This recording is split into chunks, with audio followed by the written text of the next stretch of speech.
أحداث قامت بها عصابات ملثمة أقدمت على الاعتداء ليلا على مؤسسات عمومية وحتى على مواطنين في منازلهم في عمل إرهابي لا يمكن السكوت عنه. واستهدفت أمن الوطن واستقراره بأعمال إثارة وتحريض وسلب ونهب وإشعال للحرائق. من هم هؤلاء الماجورين؟ ندفع لهم الثمن من المخابرات الأجنبية 16 سنة 17 18 أحيانا يقلدون ما يجري في تونس وما يجري في مصر، وهذا شيء عادي. سوريا اليوم تتعرض لمؤامرة كبيرة، خيوطها تمتد من دول بعيدة دول قريبة ولها بعض الخيوط داخل الوطن. تعتمد هذه المؤامرة في توقيتها وفي شكلها على ما يحصل في الدول العربية. علشان وحدين مقملين مسخين يتبعهم عملاء المخابرات الأجنبية والدراوشة. بعضهم في أحزاب اللقاء المشترك أصحاب سوابق، أصحاب سوابق حقيقة. والقبض على المشاغبين وتسليمهم للأمن حتى يتم تربيتهم وإعادتهم إلى رشدهم ويمروا بفترة نقاهة حتى يبروا من الحبوب اللي لهم كم يوم يأخذوا فيها، لأنها مضرة جدا هذه بالقلب. هذه العصابات والمجموعات من المنحرفين الذين يستغلون الظرف. وأني أنتهز هذه المناسبة لأجدد شكري وتقديري لأخي العزيز القائد معمر القذافي. أنتم تواجهون صخرة صماء، صخرة صلبة.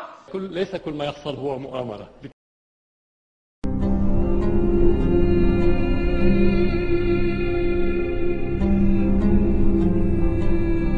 تنطلق هذه الأحداث حالة اجتماعية نتفهم ظروفها وعواملها النفسية. الآن عندكم شركات في ليبيا تنفذ بمشاريع ب 200 مليار، هذه انتهت راحت. وما يحصل في الشارع ادى مخاوف لدى القطاع الخاص ولدى المستثمرين، مما ادى الى ارتفاع سعر العملة وكذلك ارتفاع سعر المواد الغذائية. مش هنلقوا خبزة اليوم، الخبزة طرف الخبزة في البيضة بدينار ونص اليوم، بعد اسبوع هيبقى ب 100 دينار، بعد سنة هيبدا حق الخبز بحق الذهب في ليبيا. وينتهي بمثل الأمر لأوضاع يصبح معها الشباب الذين دعوا إلى التغيير والإصلاح أول المتضررين منها. يا ريت تجيبوهم لي بس، كل الشباب هذول ما ننبيهم، ننبي الشباب الثاني. تكون العقوبة الإعدام اللي يتسلل إلى الأماكن العسكرية، هذا مرتكب كل هذه الجرائم. وتبقى مسؤوليتي عن السهر على أمن هذا الوطن وضمان استقراره الشعور الملح الحاضر في نفسي في هذه اللحظة. إن مسؤوليتي الأولى الآن هي استعادة أمن واستقرار الوطن. إن أحداث الأيام القليلة الماضية تفرض علينا جميعا شعبا وقيادة الاختيار ما بين الفوضى والاستقرار وتمسككم بالأمن والاستقرار وتبدأ القاعدة بالتمركز في ليبيا. إذن نبدأ حرب أهلية وفي حد يسلم الحد ونتقاتل.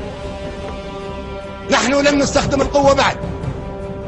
يعني بدل ما نبكي على 84 قتيل سنبكي على مئات الآلاف القتيل.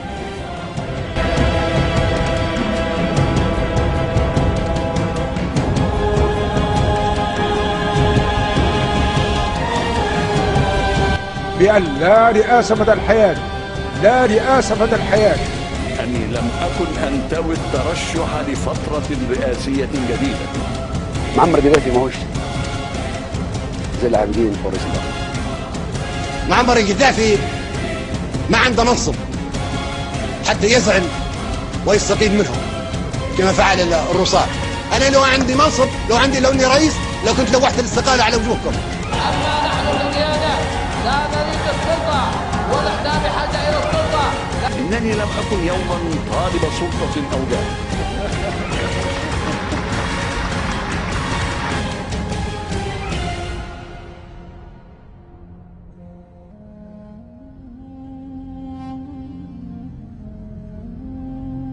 قضيت أكثر من 50 سنة من عمري في خدمة تونس، لأكثر من 60 عاما في سنوات الحرب والسلام.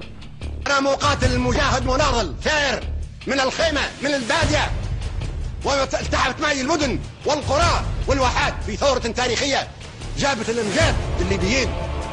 أفنيت عمرا دفاعا عن أرضه وسيادته.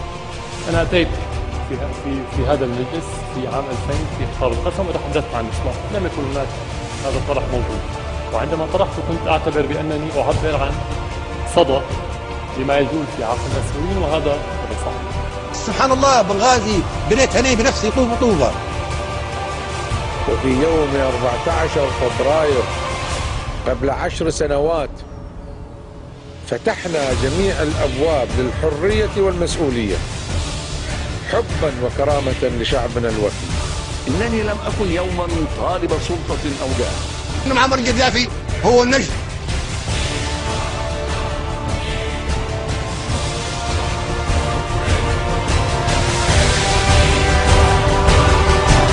نجدد تعاطفنا مع أسر المتوفين رحمهم الله. أن دماء شهدائكم وجرحاكم لن تضيع هدرا. وفاة لاثنين من أبنائنا الأعزاء، وعليه نتقدم بتعازينا الحارة. حزني والأسف على الأحداث التي مرت وضحاياها من إخوتنا وأبنائنا. عد القتلى لما يوصل 14 في بنغازي في البيضاء، 84 في بنغازي كمجموع.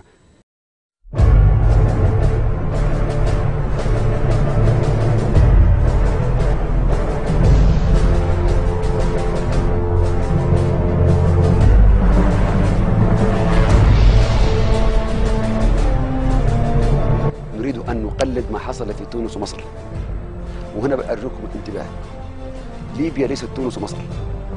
في نفس الوقت نحن لسنا نسخة دول أخرى ولا في دولة تشبه الأخرى، لكن نحن في سوريا لدينا خصائص ربما تكون مختلفة أكثر في الوضع الداخلي وفي الوضع الخارجي.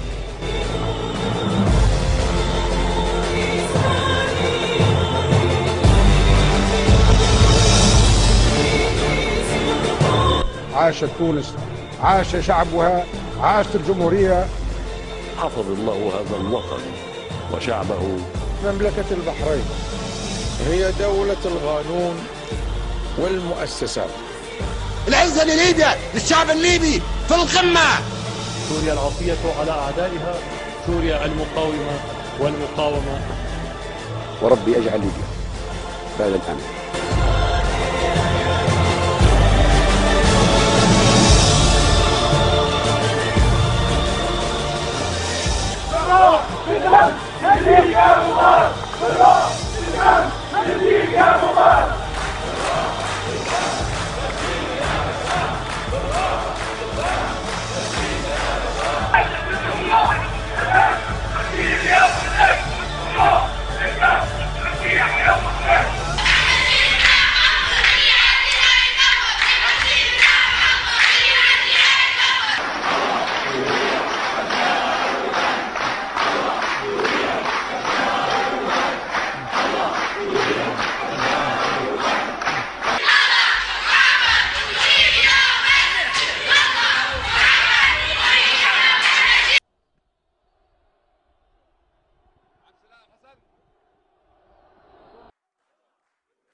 ليبيا قذافي.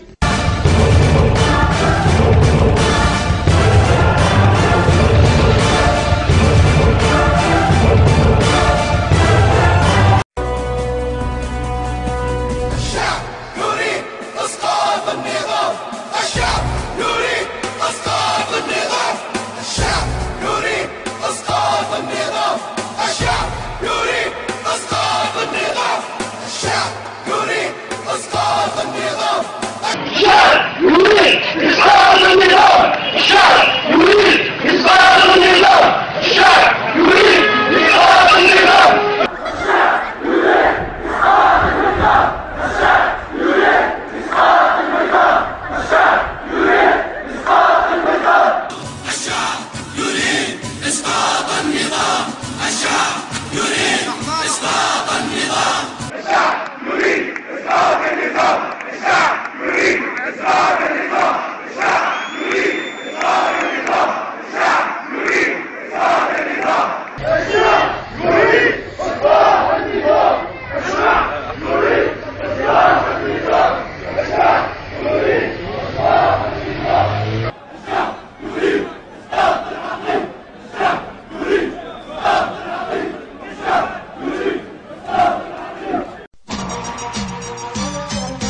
ولابد عن يوم محكوم